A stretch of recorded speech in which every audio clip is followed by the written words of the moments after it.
Greetings. Welcome to episode 3 of my new series titled St. Elizabeth, Jamaica, is a new international airport to serve the three southwestern parishes of Jamaica. We will be discussing the above subject in today's presentation. First, I'm making a request for you to support this channel by subscribing, liking, and sharing today's video. Also, feel free to take part in any discussions below.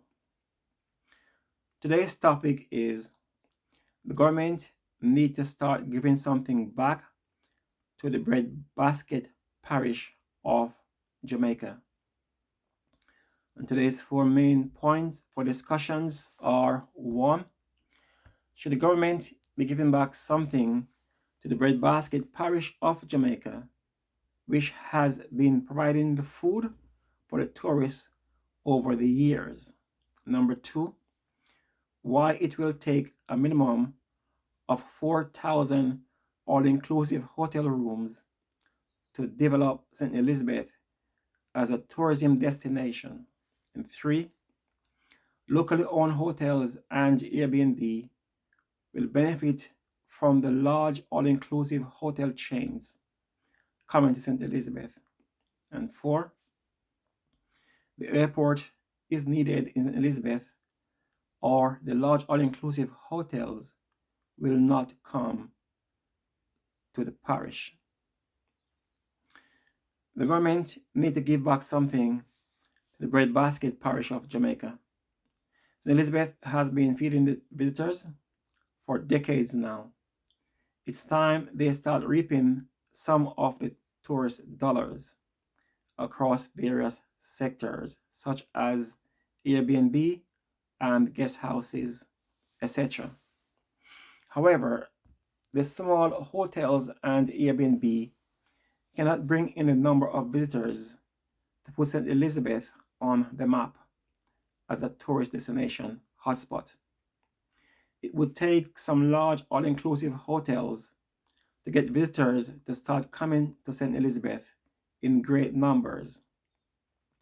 The parish would need a minimum of 4,000, preferably 6,000 all-inclusive hotel rooms for a start, spreading over 4 to 6 hotels. It is the large 1,000 plus rooms hotels that put an area on the map and start bringing visitors to an area in great numbers. This will also be good for the smaller locally owned hotels and Airbnb operators in Black River and St. Elizabeth on a whole. For example, locally owned hotels and Airbnb does well in tourism hotspots like Montego Bay. They also does well in busy cities like Kingston and Mandeville, in addition to Montego Bay.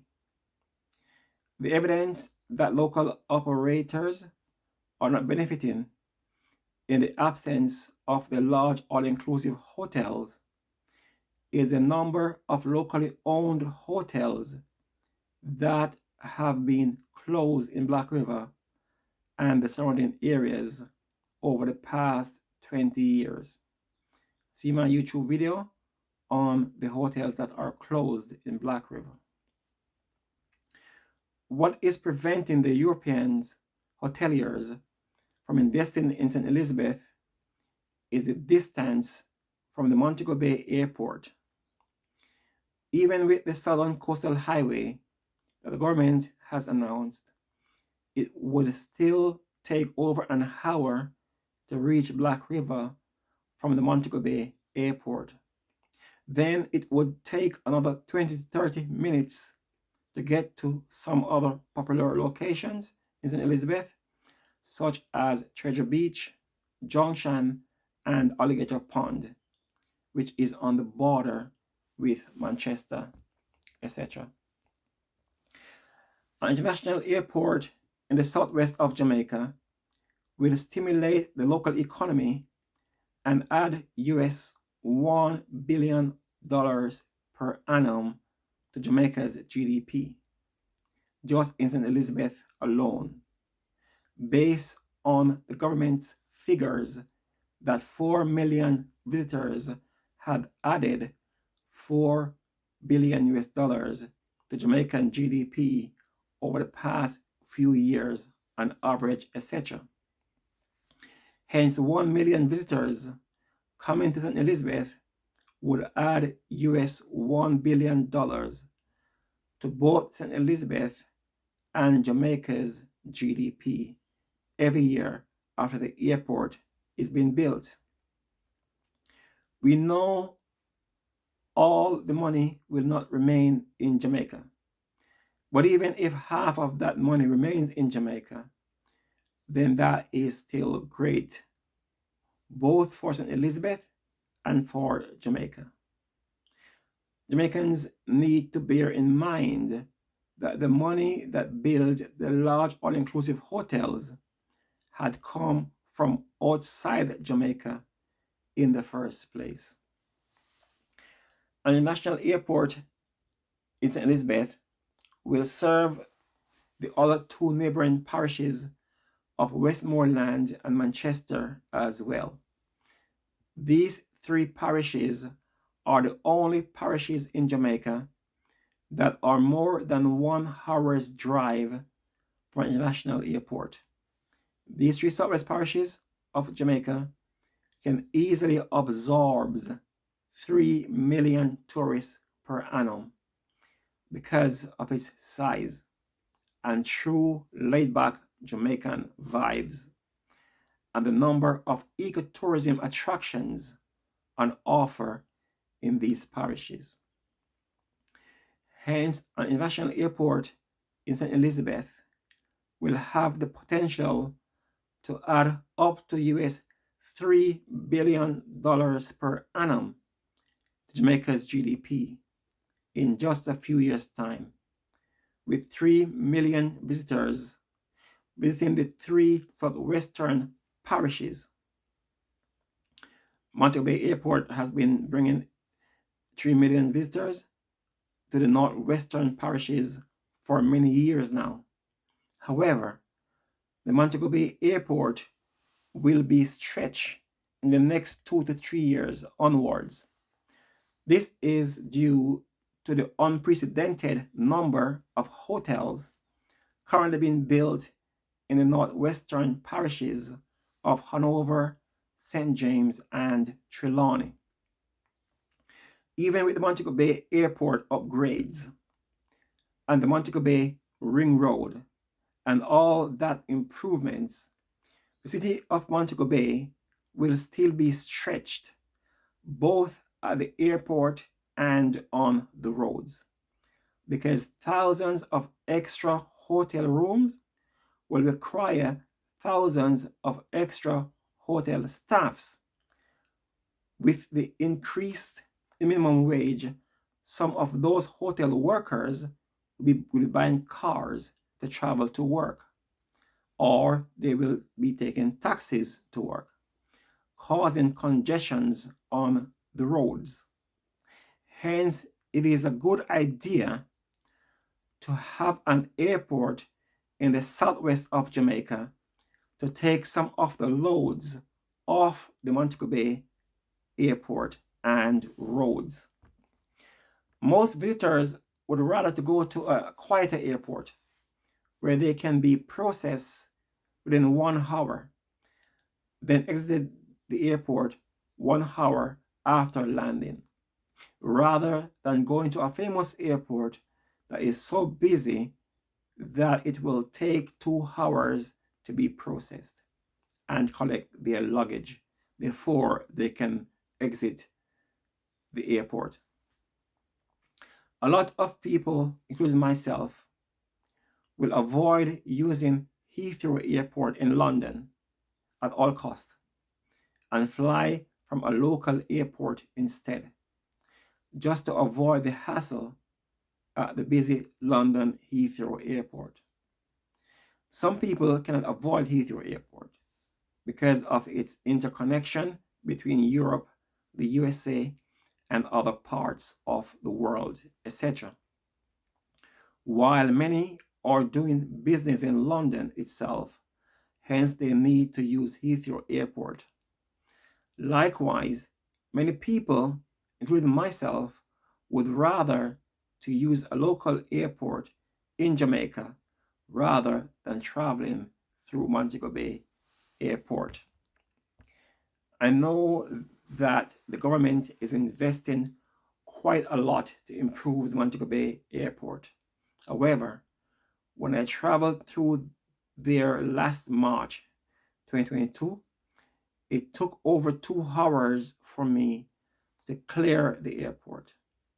Previously, it had took just over 1 hour to clear the airport, and everyone used to be impressed with the ease of traveling to the Montego Bay Airport. I traveled to Jamaica every year for the past 10 years. Previously, I could hear the visitors around me praising the seamless transition to the Montego Bay Airport. However, that atmosphere had changed last year. People were just looking at each other and shaking their heads at the long waiting in the queues at the airport in Montego Bay. The government should not think that visitors will not travel to a local airport in St. Elizabeth. The opposite is true. A lot of visitors and diasporas will choose the local airport because it's less hassle and probably nearer to their final destinations in Jamaica. St. Elizabeth need the airport to stimulate the local economy in the southwest quarter of Jamaica that has seen very little investments in recent years compared to what has been spent in the other quarters of Jamaica. The Jamaican government investing US $1 billion in St. Elizabeth that will earn US $1 billion per year for Jamaica's GDP should not be a difficult sum for the government to figure out. US $1 billion may be needed both for the airport plus the full length runway of almost 4,000 meters and the roads to service the airport leading to the Southern Coastal Highway, etc. Depending on where in Elizabeth the airport will be built, of course. The Southwest received 1 to 3 million visitors per year will not diminish the number of visitors visiting the other quarters of Jamaica. The 1 million visitors per year will come from the new visitor numbers that the country is expecting over the coming years. Though some visitors who have already visited the Northwest will now return to visit Jamaica to visit the southwest of the country.